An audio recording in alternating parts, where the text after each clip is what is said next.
بسم الله الرحمن الرحيم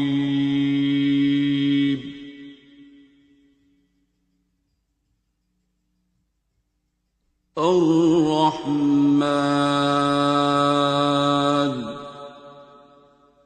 As we all already discussed, that there is a body and a soul, or you may call it a spirit. So, as I said in the previous video, that we all have a body composed of maybe earth, water, fire, and air. But the fifth ingredient in the humans, like all other creations or creatures, is the soul or the spirit. But the human soul, or the fifth element, I would say, the most important and the dominating part of this body, is totally different than the other creations. It does have some kind of divine connection, divine attributes, and its only diet or energy is this divine connection. And the difference between different humans is the strength and purity of this connection.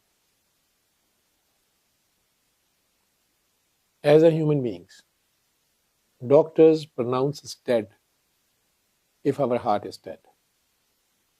Even when the brain is dead, we are just called brain dead, but not dead.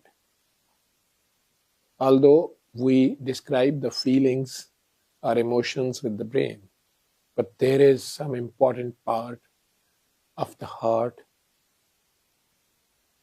that still we pronounce someone dead only if the heart is dead. CPR or a cardiopulmonary resuscitation will be stopped if we, doctors or healers, ultimately decide that no, this heart will not function anymore and it has stopped forever. So let's stop it here, and we declare the person dead and issued a death certificate. But not in the case of brain. Similarly, in the Holy Scriptures, Lord repeatedly says, "Oh my prophet, oh my special saint person, do not run after these few persons. They are dead. They are dead because their souls are dead. Their hearts are dead. Although they are living physically, they are eating, walking, and talking." So what this spirit is, what this life is, in the spiritual terminology, or I will say in the human terminology, in the humanity, we are more spiritual if we are more humane. Humanity is the spirituality. And what is this humanity? This is all feelings. Pain. Pain is a feeling. If I say even Creator is pain or a feeling, He feels us, He listens us, He's seeing us, He's always looking at us, He's always concerned about us, He's always taking care of us. Whatever name we call Him, but like a mother, even my physical mom is right now sitting thousands of miles away in Riyadh, but I know still she is thinking about me. She is praying for me, or she is wishing well to me, or she is concerned about my everything. Similarly, this mother nature, or the mother soul, or the Lord, He is always connected with His creations through this feeling of soul. And this soul is whole solely feelings. We all do feel for our own selves and expect from others that they should take care of my feelings. We all are concerned about our pain or our feelings or our needs, but the real humans are who also take care of others' feelings, others' pain. They try to take care and share with the others, and they do feel pain of others. They are more humane. They are more noble. The world respects them more, who worked for a grand cause for whole humanity or for certain other group of people, maybe for his own clan or his own tribe or his own country or his own city, but he has more pain as compared to the other for his own people or his own group of people or community or country or whole humanity.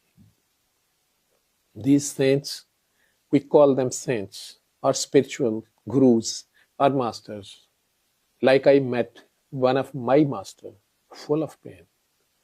The person who cured me, who let me get rid of these three deadly diseases, the three deadly viruses, which I accidentally during my job, during my performance in intensive care, while saving a life of other lady, I got pricked by her needle and blood was injected in my right hand.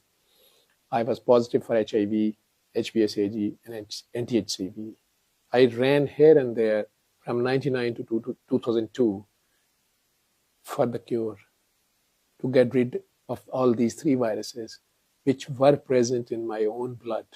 And I started losing weight and having all the time low-grade fever, but there was no cure. What is that story? I will narrate. I will tell you my own personal experience and how this master, how this my spiritual guru or mentor or Babaji gave maybe few minutes of his life, few important, precious breaths, his own breaths of his life, his own soul, his own chunk of life on this planet Earth, he shared with me. Metaphorically, I will say, he did the CPR. He gave the mouth-to-mouth breathing. He gave few of his own breaths when my own breaths were almost dying. When I was running here and there and panting with the air hunger or with the soul hunger or with the life hunger, I was about to be dead with these three viruses.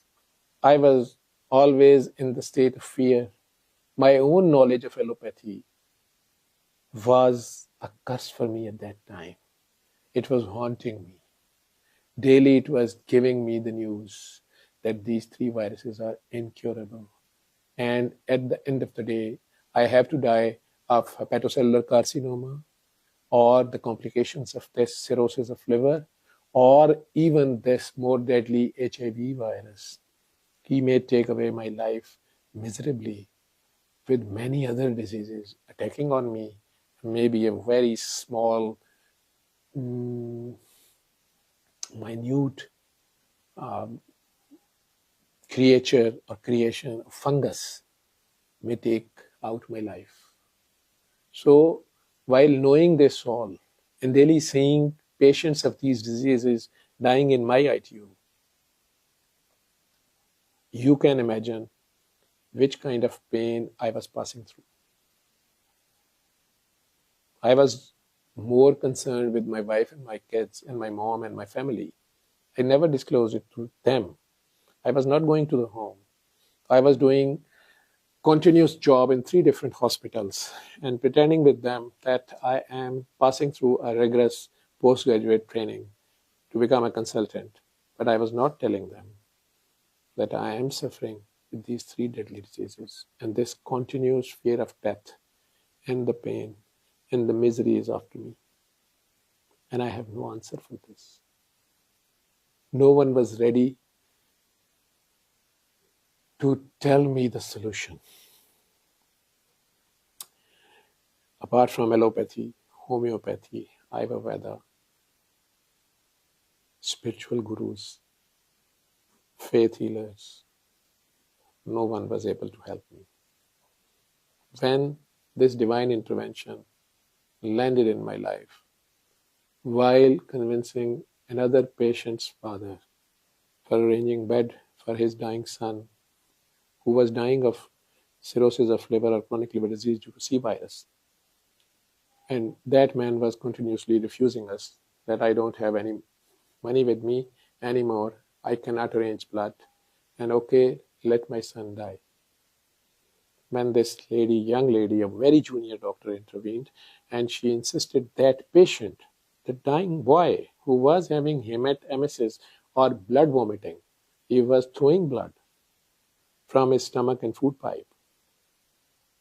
When this lady suddenly asked him, "Oh man, just take these 3 sips of water," and say with extreme love, she was insisting on extreme love, again a feeling, again a passion. And she was insisting to him, just say 3 times with extreme passion of love, Allah, Allah, Allah, in your heart, and take these 3 sips of water with still eyes closed. You will be cured. I get disturbed. I was angry at that lady. I felt too much annoyed that why she is interfering and what she is doing in this intensive care unit while my own presence there. And this such a junior lady, she is giving a false hope to this dying man, and she doesn't know the consequences or the cultural backlash even on this her step of maybe charity at her own part. So I later on scolded her.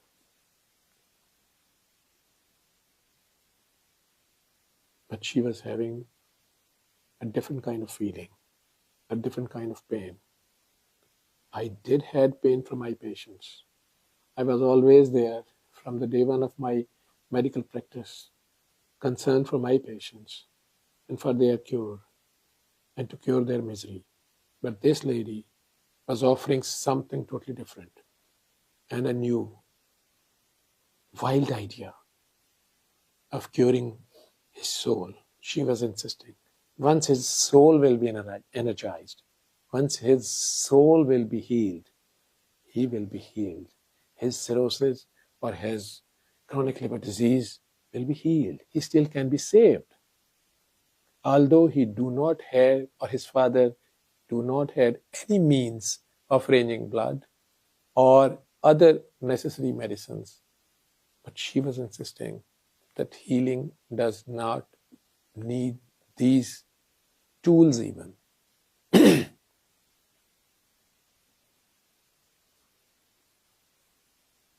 She was right, and I was wrong.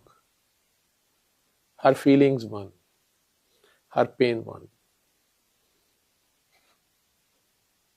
How the divine intervention helped.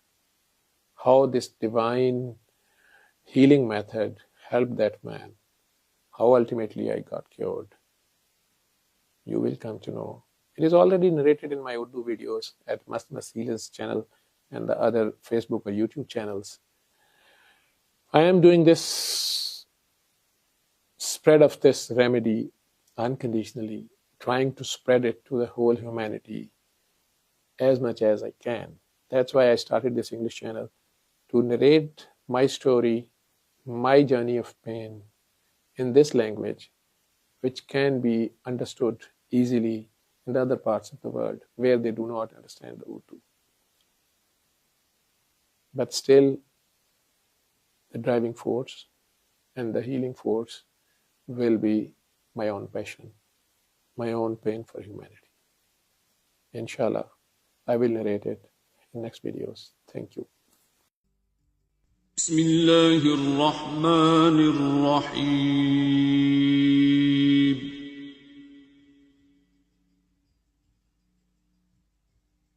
الرحمن